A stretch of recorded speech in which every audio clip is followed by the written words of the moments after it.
This is a little slideshow I put together on creating value. It's not theoretical, it's something that's actually been done. Others have done it, and I've done it too. If creating value is important enough, anybody can do it. I'll show you how. First, we're going to get through a few definitions. Creating doesn't mean copying someone else's work, and it doesn't mean working mindlessly either. It means being totally original. Creating means getting your ducks in a row and going for it. Not just once or twice, but all the time, 24/7. Value is what something's worth beyond today. Not just to your inner circle, it needs to go way beyond that. Value is something that appreciates year after year. That kind of appreciation can only be measured in one thing: cold, hard cash. My purpose here isn't to brag about any value I've created. I'm not doing this to dismiss the work of others either. My purpose is inspiring others to create value. When that happens, everybody wins, and that includes me. The context is both geographic and personal. It's about my hometown of Mendocino and two of my careers, art and business development.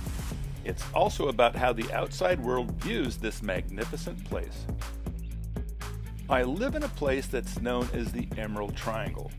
It's a 3-county area in Northern California where most of United States high-grade illegal marijuana came from for the 3 decades between 1980 and 2010. Full disclosure, I've grown and sold it too. My first arrest was in April of 1976. It was also my last. Here's the Emerald Triangle on a map. It includes Del Norte, Humboldt, and Mendocino counties. Billions of dollars in cash came through here. It was like the Wild West. Legalization killed the pot market here. Prices fell from $5,000 a pound in 1980 to $100 3 decades later. The last pound that I grew went for nothing. I gave it away. That was 3 years ago. Glory days. Selling weed is all about supply and demand. Growers don't set the market, buyers do. Like the stock market, it goes up and down. Whatever pot sells for is the street price. I've sold it on the street too. It's not what you think your weed can be sold for, it's what it's actually sold for. That's the street price. This is a scatter chart of marijuana prices from 1980 through 2022. That's when the market bottomed out. MSRP is the street price for 1980. It's $2,500 a pound. That's a conservative number. I've seen it go for twice that amount. That was a long time ago, not counting inflation. This red line adjusts for that. CPI stands for Consumer Price Index. $2,500 in 1980 is almost $10,000 in today's money. The green line here is the average street price for 2025. It's still about $100 a pound. The orange line is our delta. As you can see, it's fallen pretty dramatically since 1980. In the upper left-hand corner is our R value, and the whole enchilada. No value was created here, at least not the kind of value I'm talking about. This was all short-term value.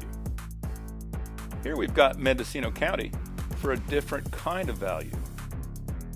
About 90,000 people live here. 2/3 have been involved in illegal marijuana sales and distribution at one time or another. I'm one of them.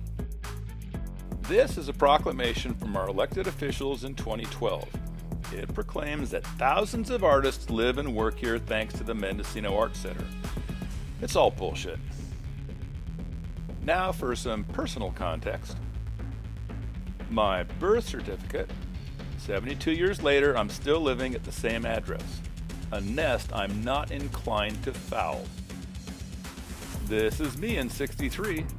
My mother made the shirt I'm wearing here. Here's a newspaper clipping about my first art class at the Mendocino Art Center in 1963. It was also my last art class at the Mendocino Art Center. Even a 10-year-old could see there was no value there. As far as artistic style, I'd describe myself as a first impressionist. What I mean by that is you'll never get a second chance to make a first impression, so you need to make that first impression count. I avoid fast and loose at all costs. I'll take slow and tight any day. Now we're going to have a look at Mendocino County's art history before the art center came to town. Native Pomo were famous for their basketry. That went back to 1900. Here's one of them. It'd take a basket weaver months to finish one. Months. The Pomo burden basket is a good representation of this work. Here's one of them. For the street price, we're going to public auction houses. eBay is one of them. There have been 14 sales of Pomo burden baskets recorded over the past 25 years. The street price was $30 in 1900. Here we have an inflation adjustment, which makes that amount $1,150 in today's dollars. Not much for months of work. And here we have the average 2022 auction price of $3,500. The orange line indicates a pretty healthy looking delta and a solid R value as well for everything. So the Pomo definitely created value with their burden baskets. Grace Hudson is Mendocino County's most revered artist. She passed away in 1937. This is Grace with her husband John in 1890. And this is the Grace Hudson Museum today. You know you've arrived when a museum gets named after you. Now let's look at the street price for Grace Hudson's work. There have been lots of sales over the past 25 years. All of them are paintings. Back in 1900, they went for $300 a pop. I know that doesn't sound like a lot, but that was a long time ago. Now we're going to add a little inflation. That's the red line. In today's money, that's more than $11,000. Have you ever bought a painting for that kind of money? I haven't. This is the average price for Grace Hudson's paintings today. Watch the green line. It's $6,000. That means that Grace Hudson's work actually lost a big chunk of its value, even with her own museum. Check out the delta here. It's the orange line. It kind of looks like Grace's work was overpriced at $300. Way overpriced. That's a pretty skimpy R value. And the big picture. Nothing in the way of value here, even with a museum. Somewhat less than Amazing Grace. The next big arrival to the Mendocino art scene was Emmy Lou Packard. She got here around 1960. This is a photo of her in the 1940s, working for the U.S. War Department. We'll check out the street price for her work and see if she did any better than Grace Hudson. Her main body of work was woodblock prints, all signed limited editions. Here's one of them. This is a lot of activity. I've tracked 75 sales over the past 20 years. The average going price for one of her prints was $100. That was in 1995. Now we're going to add a little inflation. Keep your eye on the red line. That's a touch over $200 in today's money, which is a lot better than 10 grand for one of Grace Hudson's paintings. Let's see what they're going for today. Watch the green line. Over $700. Now that's value. Check out the orange line where the delta appears. It shot up the day she died. The R value is 10 times greater than the one for Grace Hudson's work. Check out the green line on top.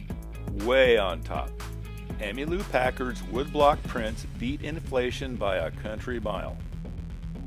If that's not value, I don't know what is.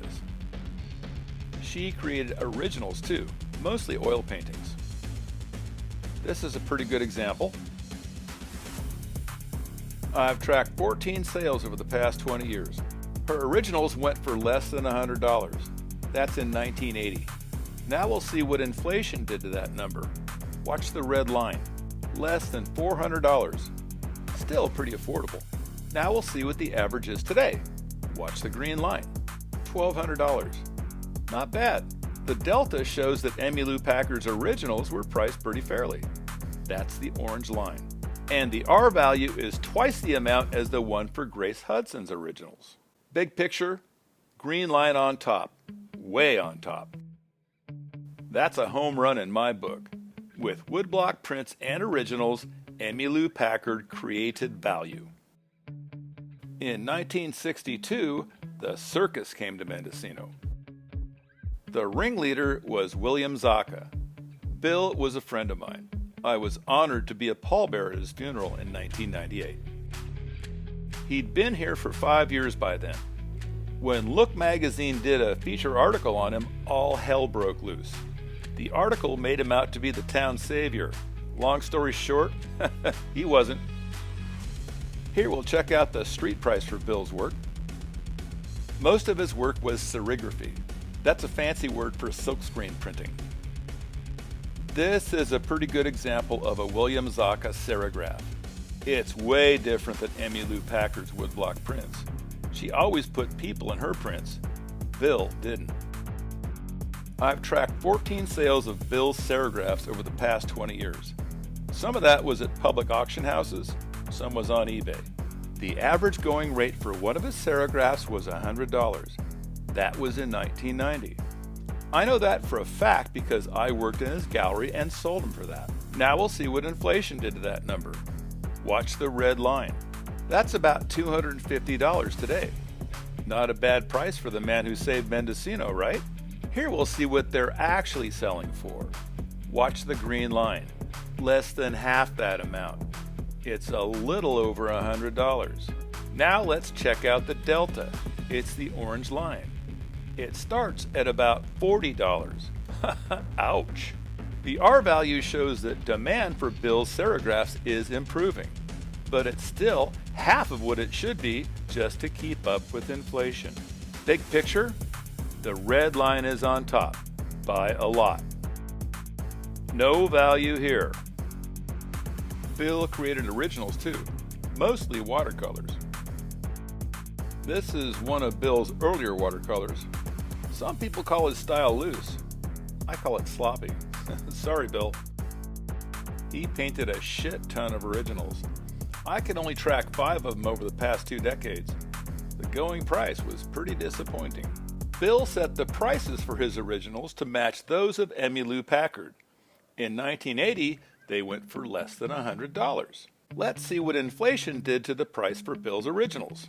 Watch the red line. It's a little over $350 in today's money, which is still pretty reasonable for the man who saved Mendocino. Let's see what the average is. Watch the green line. It's less than $70. One of them sold for 99 cents. It was a watercolor. Ouch. Check out the orange line. That's a pretty sorry looking delta, especially for the work of a man who saved Mendocino. The R value is about the same as Grace Hudson's, but Bill's originals sell for only 1% of what her originals sell for. Big picture. Not a happy outcome for the man who supposedly saved Mendocino. No value here. That Look magazine article brought a lot of artists to Mendocino, all of them following Bill Zacha's style. Paintings fast and loose. This is a local art center that Bill started. It's the Mendocino Art Center. They teach classes on how to generate paintings just like Bill's, fast and loose. The art center hosts an open paint out every year. Artists compete with each other to see who can be the fastest and loosest painter around. This is one of them. It was like the emperor's new clothes. Here's our elected officials congratulating the Mendocino Art Center, along with all the painters who studied there. Thousands of them. So let's see what the street price is for their work. Over the past 25 years, I've tracked only 74 sales for Mendocino Paintings. Most of them were on eBay. 1980 was a heyday for Mendocino Paintings. The average sale price was $250. Now we'll have a look at inflation. Watch the red line. That's almost $1,000 in today's money. Now let's see what Mendocino Paintings actually sell for. Watch the green line. $235, about a quarter of what they sold for counting inflation. Check out the orange delta. It's pretty much flatlined, and the R value is practically non-existent, all thanks to fast and loose. Big picture, red line on top, bad news for Mendocino Paintings. No value here. Here's me, back in 1963. We'll check out the street price for my work. Pirateer is a tabletop game I created in 1978. About 100,000 copies were mass-produced in China and distributed in 7 languages. We're going to see how used copies did here. The MSRP, manufacturer's suggested retail price, was $20 in 1995. All the street prices shown here are from eBay over the past 7 years. Check out the price this scalper wants for a used copy. $500!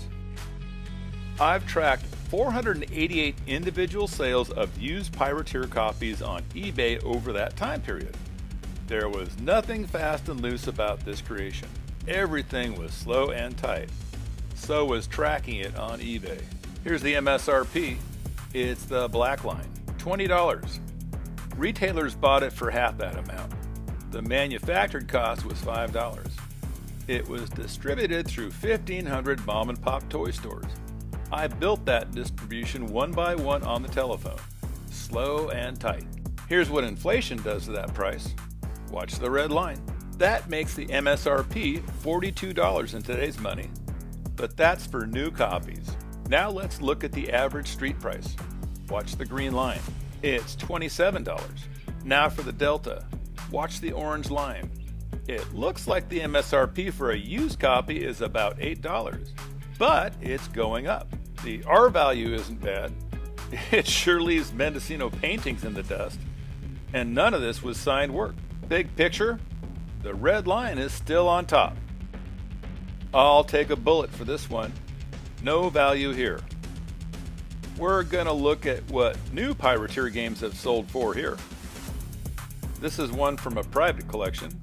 Notice the Mensa Select sticker. It won that award for Best New Mind Game in 1996. I bribed the judges for that award with gold coins from the game. I've tracked 94 individual sales of new Pirateer copies on eBay over the past 7 years. Same MSRP, $20. Same inflation adjustment, $42. Here's the average sale price. Watch the green line. It's $44. That's $2 better than the inflation-adjusted MSRP. Now check out the delta. It's the orange line. See where it starts? That's pretty close to the original MSRP. And it's going up. The R value isn't bad. Not great, but not bad. Big picture? The green line is on top, but only by a little bit. I'll take a win for that. Value created, mission accomplished. This is Pirateer's predecessor, Privateer. I made and sold about 5,000 copies of this model. All the playing pieces were hand silk screened in my garage. Slow and tight. This is a pretty good likeness of that model. It's from a private collection too. All things considered, I earned about the same as a Pomo basket maker. I've tracked 11 individual sales of this model over the past 7 years. All of them on eBay. All of them in used condition, none of them signed. Here's the MSRP for that model in 1983. That's in new condition, $12. Here's the inflation adjustment. Watch the red line. A little under $40. Now for the average street price on that model today. Watch the green line. It's $84 and change. Get a look at that delta, the orange line. See how it intersects with the original MSRP in 1983? It looks like the price was right. The R value isn't too shabby either. It's way above average. Big picture, green line on top by more than double. Value created. This is an earlier model from 1980. I made and distributed about 3,000 of these. I hand silk screened everything but the box and instructions. None of them were signed. This is a pretty good likeness of that model. The only thing wrong is the box. It's from an earlier model. Everything else is right. It's from a private collection as well. I've only been able to track 4 sales of this model over the past 7 years. Here's the MSRP for 1980, $12. Now for inflation, keep your eye on the red line. That's almost $50 today. Now for today's street price, watch the green line. It's $110. Get a load of that delta, the orange line, intersecting a tiny bit lower than the original MSRP. And it's climbing. The R value is pretty impressive too. Big picture, the green line is on top by a lot. Value created, slow and tight. Thanks for watching.